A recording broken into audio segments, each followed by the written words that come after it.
Nas últimas semanas, muitos vêm se questionando sobre o quanto o Kizaru poderia representar uma ameaça pro Luffy, principalmente após o próprio Luffy ter derrotado o Yonkou recentemente no arco anterior, o arco de Wano, derrotando Kaido. E aí o debate começou: qual é o verdadeiro nível dos almirantes? Será que eles são realmente uma ameaça no Novo Mundo ou não? E isso faz, é claro, a gente se perguntar o que o Oda pretende fazer com esses personagens e qual seria o risco que eles vão apresentar na obra daqui pra frente. O capítulo 1093 deixou isso claro, ou levantou ainda mais dúvidas sobre o quanto Kizaru simplesmente pode ser muito mais forte do que Luffy, sendo um almirante nesse ponto da história. E é sobre isso que a gente vai comentar aqui no vídeo de hoje, e além disso sobre uma teoria do possível despertar da fruta do Kizaru e do Touro Verde. Mas antes de mais nada, vocês estão no canal Supernovas, o canal favorito do Eiichiro Oda. Eu sou o Léo, e só lembrando aqui rapidamente a vocês a importância do like nesse vídeo, para divulgar bastante o canal, e também, se você não é inscrito, para se inscrever aqui no nosso canal no YouTube. A gente tá quase chegando aos 80 mil inscritos, e vai ser muito legal se a gente bater essa meta esse ano. Então já deixa o like nesse vídeo, se inscreve no canal e compartilha aí com seus amigos, e bora pra esse vídeo.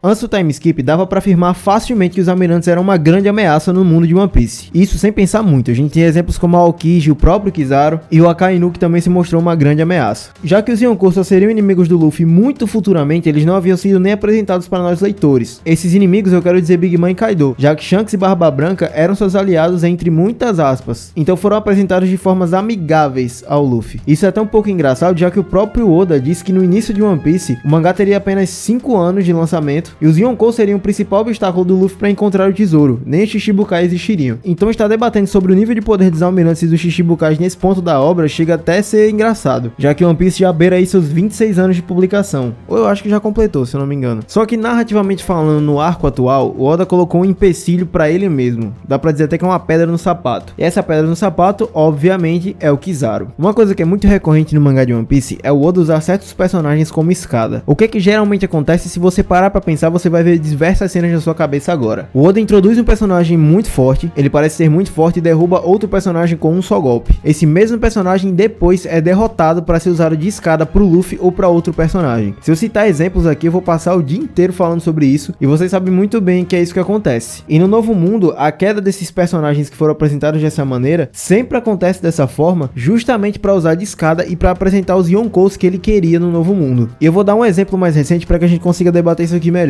O Touro Verde e o Shanks. Para mostrar o quão o Ruivo é forte, e isso com seu próprio Haki do Rei, ele conseguiu afastar da terra de Wano o Touro Verde, fazendo o Touro Verde ficar morrendo de medo e dar 2 passos para trás e ir embora do país. Um almirante teve medo só de cogitar lutar com o Shanks, que é um Yonkou. O mesmo também acontece na guerra de Marineford, quando o Ruivo chega e para a guerra. Isso pode fazer a gente acreditar que o Shanks é um nível ainda muito acima dos Yonkous? Talvez, mas a gente ainda não tem muitas evidências quanto a isso. De qualquer forma, o que dá para saber é que o Shanks apresenta muito medo para a marinha e para os almirantes no geral. Vale lembrar que nessa mesma guerra e nesse mesmo momento, o Akainu tinha acabado de levar uma surra histórica do Barba Branca, e quando o assunto é Marineford ou nível de poder, a gente sabe que esse é o maior problema do mangá de One Piece. O Oda nunca foi muito bom em dividir o nível de poder dos personagens, nem de organizar isso muito bem para a história nem para a narrativa, e isso acaba gerando muita discussão e muita polêmica no próprio fandom do mangá. Uma hora esses inimigos parecem que vão ser uma grande ameaça, e outra hora parece que são só mais um que tá ali que o Luffy vai derrubar. Mas tá, vamos falar dos feitos dos almirantes no Novo Mundo, desde que a gente passou do time skip até o momento atual. No capítulo 1053, o Touro Verde encontra Queen e King e outros soldados do Kaido em Udon, na prisão de Wano. Até hoje não se sabe exatamente as condições que esses personagens estavam, o que dá pra entender que eles estavam muito feridos ainda após a luta. A gente pode tirar uma diferença, por exemplo, que Luffy e Zoro tiveram todo o cuidado do mundo dentro do castelo, enquanto os comandantes do Kaido tiveram ali os primeiros socorros, isso dentro de uma prisão por outros soldados que também estavam feridos. Então dá pra imaginar que não foi o melhor dos curativos. E eu duvido muito que eles se alimentaram muito bem como o Zoro e como o Luffy, então eles estavam em condições bem complicadas, por assim dizer. Pelo menos é o que foi apresentado no mangá. Outro detalhe é que eles poderiam estar presos com Kairosek, que tira os poderes deles e deixa o usuário de Akuma no Mi mais fraco, e sem os poderes deles ficaria ainda mais difícil para sair daquela prisão. O fato é que, para todos os efeitos, o Touro Verde chega com os dois caídos no chão, feridos ali com os curativos, e acaba com eles com facilidade, já que ele estava praticamente com 100% da sua força, já que ele não havia lutado, e o filho da mãe até fala assim: no meu nível, eu perderia minha honra se deixassem uns meros comandantes como vocês me vencerem. Enquanto isso, tava lá o bando do Chapéu de Palha olhando lá de cima, só esperando pra dar uma surra nele. Só que, sem clubismo, a gente tem duas opções pra tentar entender essa fala. A primeira é lembrando que o Oda escreveu esse diálogo com algum propósito. Isso seria um aviso pra nós leitores, reafirmando o quão poderosos são esses personagens. Isso é uma das possibilidades. A segunda seria pra reforçar a personalidade do novo personagem que foi introduzido, que era o Touro Verde, como alguém que se acha o maioral e que não, um almirante não poderia vencer facilmente um comandante em condições claras. Isso na verdade é até um pouco complexo, porque o nível entre comandante e Yonkou parece ser muito diferente, principalmente quando se trata do primeiro comandante para o Yonkou, já que a gente vê, por exemplo, em Marineford a Akainu lutando com todos os comandantes do Barba Branca, e não dá pra saber se foi com facilidade ou não, porque o Oda faz o favor de cortar a cena, mas de qualquer maneira ele toma um pau do Barba Branca, então o nível entre eles parece ser bem diferente mesmo. Mas de qualquer forma, sobre essa cena do Touro Verde em específico, isso é uma coisa que o anime vai responder melhor pra gente, porque realmente nessa cena onde o Queen e o King são derrotados, é de uma forma até um pouco ridícula e realmente bem confusa, porque o mangá não deixa muito claro como eles estavam e eles só são derrotados facilmente. E pra mim, pelo menos pra mim, a minha impressão como leitor, o Touro Verde só pegou ali o resto dos inimigos que tinha ficado em um ano, e o resto, bem resto mesmo. Só que aí o que acontece logo em seguida, nos capítulos seguintes? Touro Verde enfrenta o Luffy e os comandantes do Luffy Yonkou? Não, ele enfrenta os Bainhas Vermelhas, que foram facilmente derrotados por Kaido. Yamato também tava ali no meio, então o que a gente pode levar em consideração é isso, porque os Bainhas seguraram o Touro Verde, o Momonosuke segurou o Touro Verde, e o Yamato deu um ataque no Touro Verde que fez ele dizer que sentiu até dor. Então, cara, é um pouco confuso o que aconteceu nesse ponto do mangá. Mas uma coisa que é interessante aqui se comentar é que o Touro Verde mostra uma aparência bem curiosa quando enche o local de árvores. Ele fica com cabelos parecidos com o que a gente vê no despertar do Luffy, do Deus do Sol Nika, e as suas sobrancelhas também ficam assim. E o Kaido, no momento da batalha com Luffy, fala que isso são características de frutos Zoan despertados e míticos. E aqui entra o ponto principal onde a gente quer chegar. Tudo bem que muitos pensam que almirantes não podem ser um grande perigo, principalmente agora em Egghead com o Luffy Gear 5. Mas, e se os despertares de alguns deles ainda não tiverem sido revelados? Talvez isso aumente um pouquinho o respeito que alguns tenham. Existe uma teoria que já está dentro do fandom há algum tempo e que é bom para relembrar aqui. O Almirante Touro Verde possui o modelo mítico Ito no Mi, Deus da Floresta. No capítulo 287, quando a filha do Kalgara está prestes a ser sacrificada, a gente descobre que existem o Deus do Sol, o Deus da Chuva, o Deus da Floresta e o Deus da Terra. Como foi confirmado que o Luffy comeu a fruta mítica zoando o Deus do Sol Nika, a gente pode assumir que existem frutas para os outros três deuses. Como os Gorosei queriam tanto a fruta do Nika, isso provavelmente significa que eles possuem pelo menos uma ou as três frutas divinas. Eles facilmente poderiam ter dado a um almirante ou ter caído no colo deles sem querer, afinal a fruta Zoan escolhe o seu usuário. Há quem diga até que Mu tem uma dessas frutas ou até mesmo um poder mítico ainda desconhecido, o que faz aumentar ainda mais o potencial futuro desses vilões do mangá de One Piece. Independente do poder de Mu, com base no visual que tivemos em um ano do poder do Touro Verde, ele provavelmente tem a fruta da floresta por uma série de razões. Primeiro, o deus da floresta que o Oda mencionou pela primeira vez em Skypiea está provavelmente ligado ao antigo deus romano Cernunnos, que é representado com os chifres e está associado a touros. Esses chifres representam o poder agressivo, o que pode significar que a justiça do Green Bull será a justiça agressiva, já que os almirantes em One Piece têm a sua própria forma de justiça, e inclusive ele é muito devoto do Akainu. Acredita-se que Cernunnos protege a vida selvagem e é chamado o Senhor dos Animais, ou Senhor da Natureza. Como ele foi o último almirante a ser revelado, um poder como esse só faz sentido ser apresentado perto do fim da história. Não seria a primeira vez que o Oda usaria uma representação mitológica e a usaria como inspiração na sua obra, mas acreditamos que o Touro Verde não foge disso e esse será o seu despertar. Basta saber quando a sua versão final será revelada e quando ele vai parar de fugir de Yonkou e lutar com tudo. E tem um detalhe, se a forma como ele apareceu em Wano for realmente a forma despertada, aquele é o poder máximo dele. A gente tem que considerar isso também pela aparência que parece com o Luffy. Outro detalhe é a derrota que acontece em Marijoice. Fujitora e Touro Verde lutam contra os comandantes do exército revolucionário, mas eles não poderiam lutar com tudo já que estavam em Marijoice, a Terra Sagrada. E de acordo com Isaac, que gosta um pouco de almirantes mais do que eu, ele escreveu aqui que se eles tivessem lutado com tudo, a história seria outra. Eu acho que a história seria a mesma, mas vamos lá. Brincadeiras à parte, dito isso, o potencial do Touro Verde pode ser aumentado e a sua moral como possível inimigo até também pode ser, se a forma despertada dele realmente aparecer e for maior do que aquilo que a gente viu em um ano. Agora vamos falar do vilão que no momento tá causando muito problema pro Chapéu de Palha, que é o Borsalino Kizaru. E aqui eu preciso falar uma teoria que eu já trouxe aqui no canal. O despertar das Akuma no Mi foi nos mostrado da seguinte maneira. Primeiro, os Zoan, eles viram a forma animal ou a forma com que aquela fruta tem da maneira completa e alguns perdem o controle, outros conseguem controlar a sua fruta, como a gente vê o Luffy, por exemplo. O despertar dos Paramécia controlam o ambiente como um todo no geral, de acordo com o poder do seu fruto. E os tipo Logia são um mistério, entre aspas. Existe algo que pode evidenciar como seria um despertar. Em teoria, se você parar para lembrar algumas cenas de usuários Logia, você vai ter o seguinte. Eu vou usar dois exemplos aqui, Enel e Caesar Clown. Quando o Luffy tá prestes a derrotar o Enel dando aquele soco e badalando o sino dourado, o Enel tá numa forma Amaru, que ele fica muito maior, ele parece muito o Gear 4 e tem até a fumaça ao redor dos braços e a sobrancelha enrolada, assim como o Luffy no Gear 5. E o Caesar Clown, quando enfrenta o Luffy, também assume uma forma muito parecida. Ele fica muito maior, com o corpo inteiro de gás e com essas mesmas características na aparência dele. Isso poderia ser a forma dos Logia. Não é como se fosse uma fruta despertada de um Zoan, que apenas assume a forma do animal ou do ser em questão. O corpo do usuário se tornaria aquele elemento pela qual a fruta dele tem, e ele ficaria em uma forma ainda muito maior do que o despertar de uma Zoan, assim como foi com Enel e com Caesar Clown. Mas de qualquer maneira, isso é uma teoria que pode ser bem relevante e pelo menos pra mim aparenta ser o que é o despertar de uma Logia, mas vamos considerar que esse despertar ainda não apareceu pra gente conseguir teorizar aqui sobre o Kizaru. Tem dois personagens que tiveram uma espécie de despertar apresentado, mas em off. Esses são a Akainu e a Aokiji. Eles lutaram em Punk Hazard e o clima da ilha mudou completamente. Metade da ilha é completamente congelada e metade da ilha é totalmente envolta por lava. Isso poderia ser o despertar dos Logia nesse caso. Eles foram capazes de mudar a atmosfera e a própria natureza de uma ilha só com a luta deles. E isso se tornou permanente. A ilha não mudou mais a partir disso. O que indicaria que o despertar de uma Akuma no Mi Logia, além daquela possível forma que eu falei antes, pode ser que ele permite não só o usuário espalhar seu poder pelo ambiente, assim como o Katakuri, como o Doflamingo e por aí vai, como alterar o clima de todo um espaço ou até de uma ilha ou de um país. E isso de forma permanente. Ou seja, os poderes deles poderiam ser aumentados, sei lá, umas 10 vezes mais só com isso. E isso também pode acontecer com o Kizaru. Então, se tem gente que tá desacreditando muito dos almirantes e que o Luffy tá só brincando com o Kizaru, pode ser que não seja isso com essa teoria que trouxemos aqui com os possíveis poderes dele. O que a gente pode teorizar aqui e comentar é sobre qual seriam os próximos passos do Oda em relação a esses personagens, que foram trazidos para a história como uma grande ameaça, mas que estão sendo só uma decepção no novo mundo por enquanto. Mas o fato é que todos eles sempre se amaram dentro da obra com suas distintas personalidades e poderes, e eu particularmente nunca pensei em subestimar nenhum deles. Afinal, eles são ditos o maior poder da marinha. Se eles são muito mais fortes que o Yonkou, ou são de nível de Yonkou, ou o Kizaru vai vencer o Luffy com facilidade, isso só o tempo vai dizer. Mas eu, dando a minha opinião, acredito que não. Acredito que os almirantes não chegam ao nível de um Yonkou, pelo menos não de uma luta até a morte. Eu não tô dizendo aqui que a luta seria fácil, nem que o Yonkou ganharia com facilidade. Eu acredito que por alguns motivos o Yonkou se sobressaia a um almirante, mas acho que seria uma luta de quase ir até a morte do Yonkou. Mas como eu falei, eu tô dando só minha opinião aqui dentro do vídeo. Mas de qualquer maneira, o Oda apresentou eles como o maior perigo da marinha e o maior poder deles. Então eu acredito que daqui pra frente ele vai colocar um fim digno pra esses personagens na obra e eles realmente vão ser alguma ameaça. Principalmente porque eles são os últimos inimigos se a gente considerar a guerra final do mundo de One Piece. E de qualquer forma, isso só vai ser respondido nos próximos capítulos. Então, como eu falei no início do vídeo, se você não é inscrito aqui no canal, já se inscreve porque a gente vai falar sobre muito mais e também sobre os próximos capítulos quando essa luta finalmente terminar. E é com isso que eu encerro esse vídeo, espero que vocês tenham gostado. Se vocês curtiram, deixa teu like, não esquece de se inscrever. Também confere a nossa descrição, onde vai ter o nosso Instagram para vocês mandarem suas perguntas e a gente responder aqui em vídeo. E é isso, galera. Valeu!